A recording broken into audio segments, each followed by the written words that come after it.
मैंने जब first mock दिया था अपना तो मेरे सिर्फ 84 नंबर आए थे 200 में से 84 मार्क्स बहुत कम थे।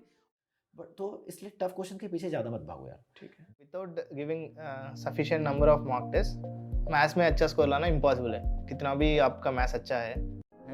5 किलो रद्दी लेके आना है, 10 पेन के डब्बे लेके आना है। जिस दिन आपने वो 5 किलो रद्दी और 10 पेन के डब्बे खत्म कर दिए मैथ्स में घिस घिस के, उस दिन मेरे से आके मिलना, आप खुद बोलोगे कि कितना सड़ा पेपर आया।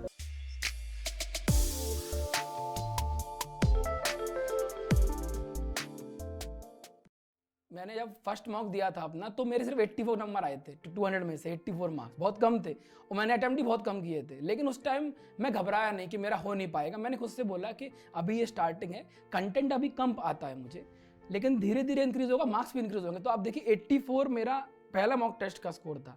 एक्चुअल में आया 173 रॉ मार्क्स टीयर 1 में और नॉर्मलाइज हो गए 188। तो जम कितना हुआ 104 का। ये परसिवरेंस 1.5 साल का। बट तो इसलिए टफ क्वेश्चन के पीछे ज़्यादा मत भागो यार। ठीक है। बेसिक बुक्स को बहुत बार करो, इस पे इतनी पकड़ बनाओ कि आप क्वेश्चन देखते ही, मतलब जो आपने इजी क्वेश्चन कर देखा, इजी क्वेश्चन जो आप बार बार देखते हो 30 सेकंड 35 सेकंड में सॉल्व हो जाए। मेरे साथ तो ऐसा था कि पेन भी नहीं लगाना पड़ेगा अगर मेरा क्वेश्चन देखा हुआ है तो। मतलब कैलकुलेशन भी अच्छा होना चाहिए, मेंटल कैलकुलेशन करो। और अगर जो क्वेश्चन, मैं उन क्वेश्चन की बात नहीं कर रहा कि जो बहुत बड़े क्वेश्चन है, मुश्किल क्वेश्चन है, उसमें मुझे भी टाइम लगेगा। मैं उन क्वेश्चंस की बात कर रहा हूँ कि जो इजी होते हैं, जो आप हर दिन मॉक टेस्ट में या बुक में आपको दिख जाते हैं, उनमें इतना आपको पकड़ होना चाहिए कि आपको 30 सेकंड 40 सेकंड में। देखो, जरूरी नहीं है बहुत ज़्यादा पढ़ना, जरूरी नहीं है बहुत ज़्यादा क्वेश्चंस लगाना, जरूरी नहीं है ये शीट वो शीट, ये बैच वो बैच, यहाँ पर ये क्विज लगाएंगे वहाँ पर वो लगाएंगे। थोड़ा पढ़िए, लिमिटेड पढ़िए, बार बार पढ़िए, सबसे सिंपल फार्मूला है, ठीक है ना। प्रिपरेशन स्टार्ट करें तो अपने मतलब जहाँ से भी रिव्यूज़ देख के अपने रिसोर्सेज फिक्स कर लो कि मेरे को यही रिसोर्सेज फॉलो करने हैं। कोई कुछ भी फॉलो करना है तो उसके पीछे मत भागो कि उसने वो पढ़ लिया मेरा ये छूट गया। नहीं, जो टीचर जो पढ़ा रहे हैं सब पूरा पढ़ाएंगे।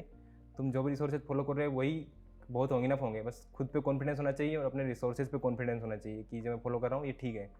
और कंसिस्टेंसी बहुत ज़रूरी है। कंसिस्टेंसी होगी तो ही हम, क्यों बीच में अगर छोड़ देते तो फिर वो मोमेंटम बन नहीं पाता। तो रिसोर्सेज फिक्स रखो, लिमिटेड रखो और पढ़ते रहो लगातार, जल्दी सक्सेस होगे। एक तो सबसे पहली चीज़ रिवीजन के लिए आप क्या कर सकते हैं कि अगर एक बार आपका सिलेबस कंप्लीट हो गया है तो आप क्या करें, आप सारे के सारे चैप्टर्स के मिक्स क्वेश्चन करें। ये ना करें कि एक बार सिलेबस कंप्लीट करने के बाद वापस परसेंटेज प्रॉफिट लॉस ऐसे कर रहे हैं। आप उसकी जगह क्या करें, percentage profit loss discount SI CI ऐसे करके 10 चैप्टर उठा लें और इनके 5-5 क्वेश्चन करें। अगले दिन फिर इनके अगले 5-5 क्वेश्चन करें। तो ऐसे करके क्या होगा, आपके 10 चैप्टर एक साथ रिवाइज होते रहेंगे। ठीक है।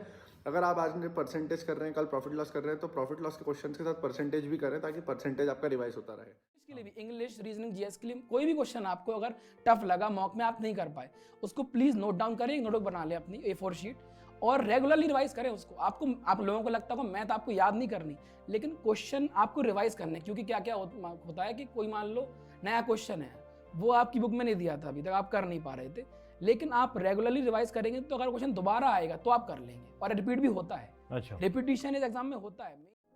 5 किलो रद्दी लेके आना है, 10 पेन के डब्बे लेके आना है। जिस दिन आपने वो 5 किलो रद्दी और 10 पेन के डब्बे खत्म कर दिए मैथ्स में घिस घिस के, उस दिन मेरे से आके मिलना, आप खुद बोलोगे कि कितना सड़ा पेपर आया। मतलब आप प्रैक्टिस करो ना। आप बस दिक्कतें गिना रहे हो, ज्योमेट्री नहीं बन रहा, मेंसुरेशन नहीं बन रहा, तो आप काम करो। आपको समझ में आ गया कि मुझसे ये नहीं बन रहा है, तो आपका काम क्या बनता है कि आप इस चीज पे काम करो। आप ना कि ये बताओ कि मुझसे ये चीजें नहीं बन रही।